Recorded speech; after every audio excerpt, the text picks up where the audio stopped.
বন্ধুরা কেমন আছো তোমরা সবাই? আশা করি তোমরা সবাই অনেক ভালো আছো। গুড ওয়েদার ব্লগিং চ্যানেলে তোমাদের সকলকে জানাই স্বাগত। আজ আমি তোমাদের জন্য নিয়েছি একটা নতুন ভিডিও। আজ আমি তোমাদেরকে বানিয়ে দেখাবো কীভাবে তোমরা একদমই কম সময়ের মধ্যে বানিয়ে নিতে পারবে বাড়িতে নরম এবং তুলতুলে ইডলি। তো চলো তৈরি করে নিই। আমি তোমাদের একটা কথা বলি, আমার মা ছোলার ডাল এবং বিউলির ডাল দুটো ডালকে খুব ভালো করে বেটে কিন্তু বড়ি দিয়েছিল। যে বড়িটা তোমরা এমনি বাড়িতে দেয় সেই বড়িটা, আর সেই বড়িটা কিন্তু শোকায়নি বৃষ্টির ওয়েদারের জন্য। সেই জন্য আমি যেটা করেছি, এটাকে ফেলে দেবো বলো, তো এটা খেতে কিন্তু একটু টক টক টাইপের লাগছিলো বড়িগুলো, তো একদম ভালো করে শোকায়ওনি। তো আমি যেটা করেছি, এটা কিন্তু খুব ভালো করে আমি জল দিয়ে ভিজিয়ে নিয়েছি, প্রথমে একটা পেস্ট তৈরি করে নিয়েছি।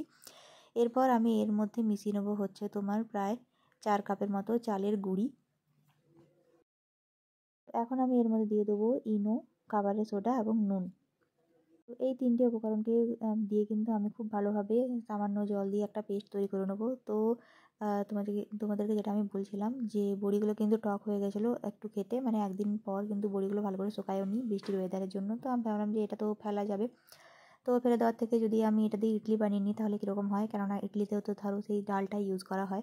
তো অনেকক্ষণ পর কিন্তু ব্যাটারটা কিছুটা এরকম টাইপের হয়ে গেছে, অনেকটা কিন্তু আমাকে এখানে খাটতে হয়েছে, যেহেতু বড়িগুলো কিছুটা শুকিয়েছিল গরম হাওয়া, মানে হাওয়াটার জন্য। আর যে হাওয়াটা বাড়িতে দিচ্ছিলো সেই হাওয়ার জন্যই কিন্তু মোটামুটিভাবে এটা শুকিয়েছিল। তো ইডলির ব্যাটারটা তোমরা দেখতেই পেলে কীরকম টাইপের হয়ে গেছে। এরপর আমি যেটা করছি, আমি কিন্তু এখানে তোমার স্ট্যান্ডটা খুলে নিয়েছি। তো এই ইডলি স্ট্যান্ডের মধ্যেই কিন্তু আমরা ইডলি বানাই, সেই জন্য দেখতে পাচ্ছ এই ইডলি স্ট্যান্ডটা কিন্তু আমাদের অনেক দিনেরই পুরনো, এবং এতেই আমি কিন্তু তৈরি করে নেবো হচ্ছে তোমার এই ইডলিটা। আমি কিন্তু প্রথমেই যেটা করবো সেটা হচ্ছে আমি সামান্য তেল এখানে আমি ব্রাশ করে নেবো। তো প্রত্যেকটা মোল্ডেই কিন্তু আমি খুব ভালো করে তেল ব্রাশ করে নিচ্ছি, দেখতেই পাচ্ছ।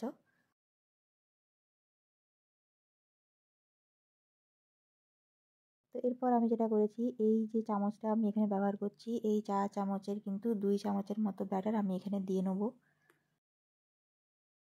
এইভাবে কিন্তু আমি প্রত্যেকটাকেই খুব ভালো করে ভরে নেবো।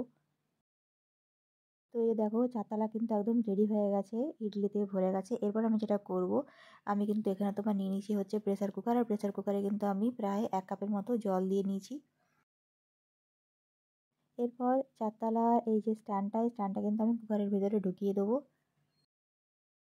এরপর কুকারের ঢাকনাটা আমি লাগিয়ে দেবো। সিটি এবং রবার দুটোকে খুলে কিন্তু আমি এটা লাগাবো, তোমরা কিন্তু ধ্যান রাখবে এটা খুলে কিন্তু এটা লাগাতে হবে। পর ওয়েট করব 15 মিনিটের জন্য। তো 15 মিনিট পর দেখতে পাচ্ছ যে ইডলিগুলো কিন্তু খুব সুন্দরভাবে হয়ে গেছে, আর একটা স্টিক ঢুকে আমি দেখলাম যে খুব সুন্দরভাবে হয়েছে, গায়ে কিন্তু লাগছে না। তো চলো এখন এগুলোকে আমি একটা প্লেটের মধ্যে সাজিয়ে নিই।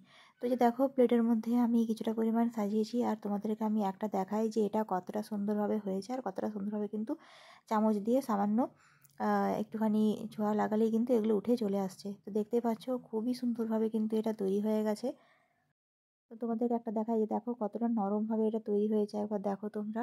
এই যে দেখো এটা কতটা নরমভাবে তৈরি হয়েছে, তোমাদেরকে আমি একটা এই যে একটু চেপে দেখাচ্ছি। এই ইডলিগুলোর সাথে আমি তোমার নিয়ে নিয়েছি হচ্ছে সস। তোমরা চাইলে কিন্তু অন্য অন্য কোনো সবজি বা ডাল দিয়েও কিন্তু তোমরা এটা খেতে পারো, বা অন্য কোনো চাটনি দিয়েও কিন্তু তোমরা এটাকে খেতে পারো। তো এই দেখো আমি কিন্তু ইডলিগুলোকে একটু সুন্দরভাবে সাজিয়ে নিয়েছি দেখতে সুন্দর লাগার জন্য। তো আশা করছি আমার এই রেসিপিটা তোমাদের ভালো লেগেছে। তোমাদের যদি এই রেসিপিটা ভালো লেগে থাকে অবশ্যই কিন্তু চ্যানেলটাকে লাইক, সাবস্ক্রাইব এবং শেয়ার করতে একদম ভুলবে না। খুব ভালো থেকো, সুস্থ থেকো। খুব তাড়াতাড়ি দেখা হচ্ছে তোমার সাথে একটা পরের ভিডিও নিয়ে। ভিডিওটা ভালো লেগে থাকলে কিন্তু চ্যানেলটাকে লাইক, সাবস্ক্রাইব এবং শেয়ার করে দিও। ভিডিওটা শেষ পর্যন্ত দেখার জন্য তোমাদের সকলকে অসংখ্য ধন্যবাদ। আশা করছি আমার ভিডিওটা তোমাদের ভালো লেগেছে। আমি আজকে ভিডিওটা এখানেই শেষ করছি। খুব ভালো থেকো, সুস্থ থেকো।